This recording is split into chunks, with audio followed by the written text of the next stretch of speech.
Hello, I'm Robin. Welcome to One Paper Street. Today I'm going to show you how to create a special watercolor Valentine's Day card in a really fun and simple way. Now, before we get started, I want to remind you that you can subscribe to my channel to find more card making videos and art tutorials. So let's get started. Now you'll see that I'm sharing the supplies on screen that I'm using for today's video. I also have them linked in the description below. I'm going to be working with my Albert Durer watercolor pencils from Faber-Castell, and I really like these pencils because it allows me to disperse the paint while still having control of the water because I'm not using a ton of water for this project. I am going to be using stamps today. I'm using Penny Black, Love in My Heart, and Showered with Love stamp sets. And I'm going to be putting those on hot press paper with archival ink because archival ink is waterproof and hot press paper is really smooth, which allows for a really good stamped impression. Now for my favorite part of the project. I'm painting these adorable little bears, and you'll notice that I'm wetting my brush, then touching it to the tip of my pencil and applying the paint onto the paper using my brush. Now I could just put the pencil directly on the paper, color it in, and then come back through with my brush and wet it later. But I found that the colors blend a little bit easier when I do it this way, and I have a little bit more control over where the paint goes, and I avoid getting some pencil marks on the paper. So I do normally use this method to paint with my watercolor pencils. One more thing to note is that I am putting a little bit of water on the paper before I apply the paint. Now you have to be really careful when you do this with hot press paper. Hot press paper is not made to hold a lot of water, and that's actually why it looks kind of splotchy. I don't know if you can see, but it almost looks like the bears have actual fur, like everything's a little bit splotchy. Um, it's not super smooth in how the paint is laying on the paper, and it's because of the amount of water I have on the paper. Now, for this particular project, it works out great because it gives the bear some texture.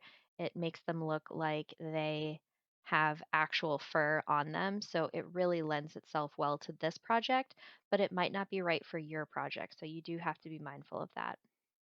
As I apply the paint, I'm also thinking about where my bears would be lit up the most.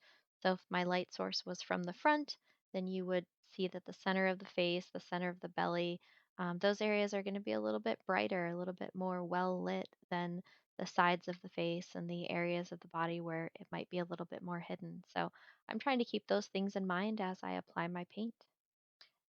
The other thing that I'm doing is I'm applying multiple layers of paint to the bears as I complete them because the front of the bear doesn't need as much paint. It can be a little bit lighter, but the sides of the bear need more paint.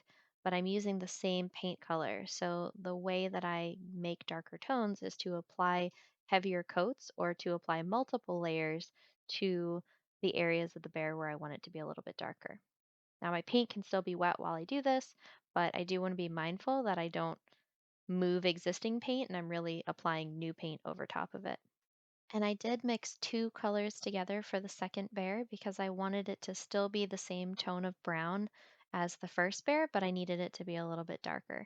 So I mixed two colors together to get that look.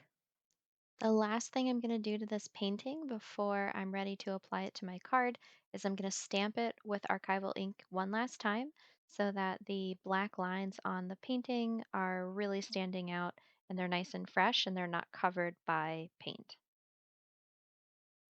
So we're ready to put the painting onto a card base. I've chosen a pink card base and I'm going to be putting some score tape on the back of my painting, and then I'm going to be applying it to the center of my card base.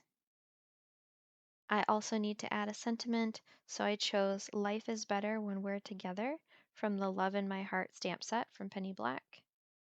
And I'm going to be putting it on some mint paper because I think the mint goes pretty well with the greenish color of the grass. And that's it. So I hope you enjoyed this video. If you did, please give it a like or share it with someone else who you think might enjoy it. And don't forget to subscribe to my YouTube channel and turn on notifications to receive all the latest tutorials from me. You can also find me on Instagram and Pinterest at One Paper Street. Have a wonderful day.